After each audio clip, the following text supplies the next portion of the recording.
When you think about medieval and ancient torture chambers, do you shudder and cringe? I would like everybody to take a second and to take one finger from each hand. I would like you to take your nail and dig it between your nail and the tip of your finger. It causes a little bit of pain. So now I would like you to imagine back then when they would use rusty nails or needles and hammer it all the way through until your nail completely came off. If we think this is unacceptable for humans, why do we think it's okay for cats? Roughly about 14 million cats are declawed each year in the United States. We must take action and protect those who have no voice, and we must stand up for them. Together, we must join the city of Los Angeles, Delaware, the state of New York, Australia, parts of Canada, and parts of Europe in banning declawing as a whole. According to Gordon and his co-author Conzemius in the article published in 2005, Veterinary Medicine, there are many dangers inside and outside of the surgery. First, I will talk about the instruments used when declawing a cat. Guillotines, scalpels, and lasers are all instruments that are used to declaw a cat. When a scalpel is used, concentrations of urine and blood are likely to increase. This leads to an infection of the cat. According to Holmberg and co-author Bryson, in the article published in 2006, the Canadian Veterinary Journal, declawing is considered a major surgery. Instruments are used to cut through the joint. I would like everybody to take a look at their hand and at their first knuckle. The first knuckle would be chopped off as well as the nail. People think the claw is the only thing that's taken off, but bones are broken, and that is also taken away from the cat. According to Atwood and the article published in 2005, Society and Animals, the procedure of declawing a cat is also stated as a rigorous and major surgery. Scalpel blades are used to cut into tendons. The blade dissects between the second and third planthorax of the paw of the cat. The bone is then broken and removed from the cat's paw. According to Gordon and co-author Conzemius, pain relievers given to the patients may cause more harm than good. I'll give you some examples. Opioids, which are used as a pain reliever, can cause more harm to the cat. Some serious side effects include weakness of the stomach, ulcers that occur from the inside and burn out, as well as the slowing of the heart and vomiting. Depression of the organism as well as the organs may occur, leading to the organs to fail, which results in the death of the organism. Local anesthetics only last about 2 hours, so you pay all the money for the surgery, and so you think you're giving a little extra money for pain relievers, but in reality they don't really last to really work to alleviate the pain of the cat. NSAIDs, also known as non-steroidal anti-inflammatory drugs, are also given, but these result in kidney and liver necrosis, which is the death of the cells and tissue as a whole. Now that you all understand the procedure, I will give you some pros as well as the cons.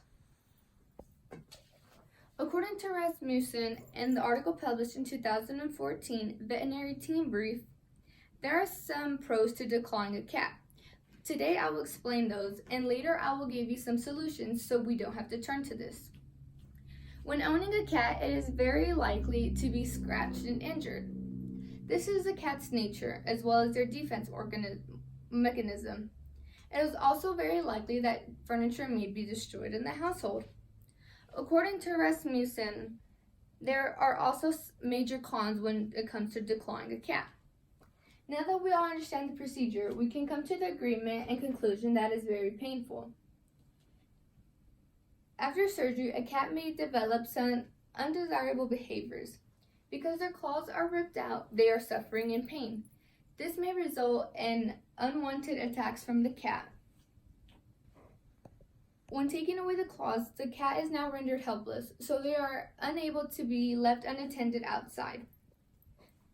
According to Holmberg and Bryson, the health of a cat entirely is at stake. After surgery, the risk of bleeding, inflammation, as well as infection increases tremendously. Because of the 20 amputations, the cat is forced to walk upon them, which increases the swelling. Study shows that 42% of the cats who suffer also suffer from long-term pain. 10% of those cats suffer from a permanent limp. Now that we know some benefits of declawing a cat, I will give you some solutions so it may be avoided entirely. According to Holmberg and Bryson, the unwanted behavior of cats may be solved many other ways. Before even bringing a cat into the home, it is important to understand the nature of a cat.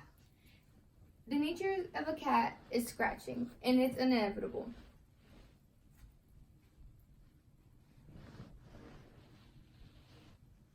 Before bringing a cat into the household, it is important to acknowledge this. It is also important to learn about the procedure as a whole before you even sign your cat up for this. Just because you rip their claws out, their biting mechanism still remains.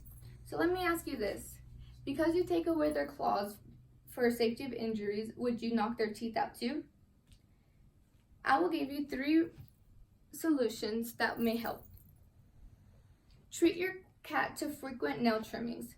This reduces the sharpness of the cat. If trimmings aren't working, nail caps may be placed over their claws. This also reduces the sharpness of claws. A designated scratching post, such as this one, can be given to the cat. It gives them entertainment as well as a place to alleviate their stress. Because gripping mechanisms are taken away from kittens, they very well may fall into depression because they cannot grasp things. I would like y'all to imagine a world of baby kittens who are unable to grab their yarn. What kind of humans would we be if we take that away from an infant? I hope now cat owners will be more responsible by thinking the entire procedure all the way through. All the way through from breaking bones and to permanent damage of the cat. By spreading the knowledge of this procedure, non-essential surgery, together we can decrease the 14 million cats that are declawed every year in the United States. These cats are ripped of their defense mechanisms every year. So I will leave you with this question. Will you choose a fair balance between protecting your household as well as your beloved companion? Thank you.